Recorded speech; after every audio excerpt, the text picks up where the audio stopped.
What's up, Rig Pals? In an age of intellectual posturing, resume padding, and pantingly desperate corporate climbing, the premium on sounding smart has never been higher. Thus, it's no surprise to find list after list, video after video, purporting to provide writers and speakers with words to help them, quote-unquote, sound smart.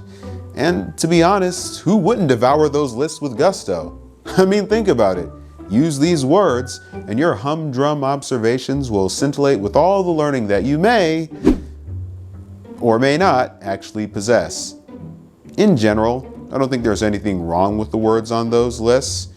In fact, they often do carry a certain cachet that would lead the average listener or reader to conclude that, hey, this person actually is quite educated.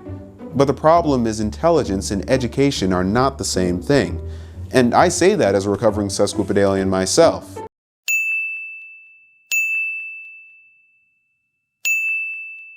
Today, I'm going to give you 5 words and their uses that are so obviously calculated to impress that you're better off consigning them to the dustbin of your vocabulary. My name's Ryan Kelly, your square esquire and lovable prig, giving all manner of writers, rewriters, and speakers tips and tidbits on the lexical tools of their trade, the better that they might be able to distinguish themselves as careful users of the language and take their communication skills from enough to effective. I release videos every Thursday, so make sure to hit that subscribe button and turn on your notifications so you don't miss a chance to learn the best ways with words. With that said, let's get underway. We'll begin with methodology. After all, nothing quite says, I went to college, like the fraudulent and odious ologies, and methodology is the most miserable of them all. Why talk about the method for your market research into the competitive landscape when you can talk about your methodology? That method you employ in the classroom to teach, call it a methodology, and those parents will be convinced that you know what you're doing.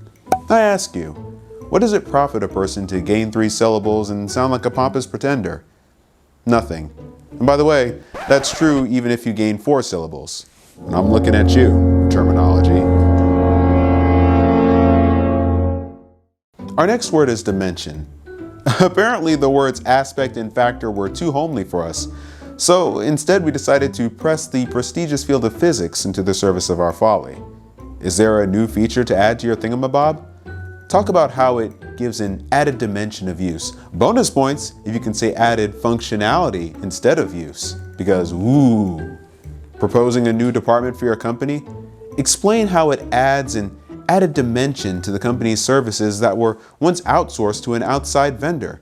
You'll be sure to impress your audience, assuming they haven't seen the same razzle-dazzle 10,000 times before, which they have. Our next word is interface.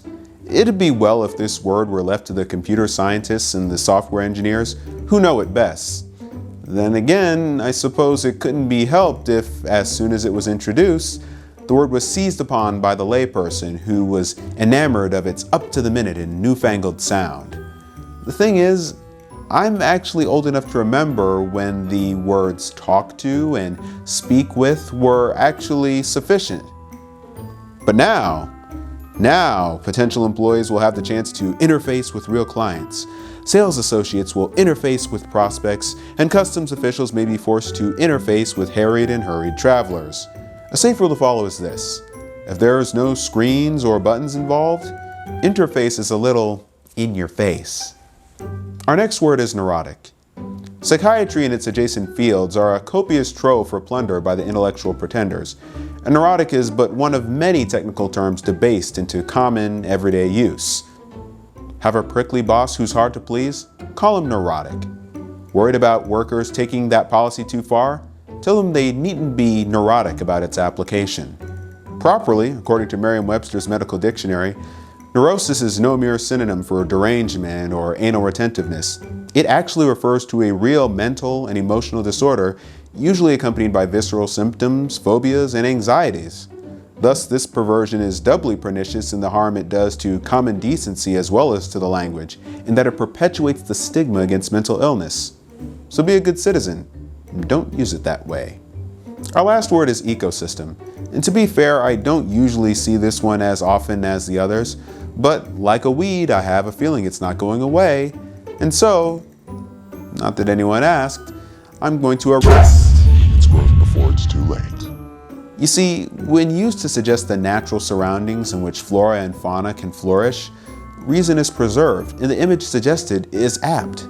When used to denote any other place more broadly or complex system, physical or virtual, it's almost always intended to lend the sheen of the physical sciences to what is most likely a matter for sociology. PSA people, Facebook is not an online ecosystem. It is an online forum. New York City is not a commercial ecosystem. It is a commercial center, or at best, a mecca.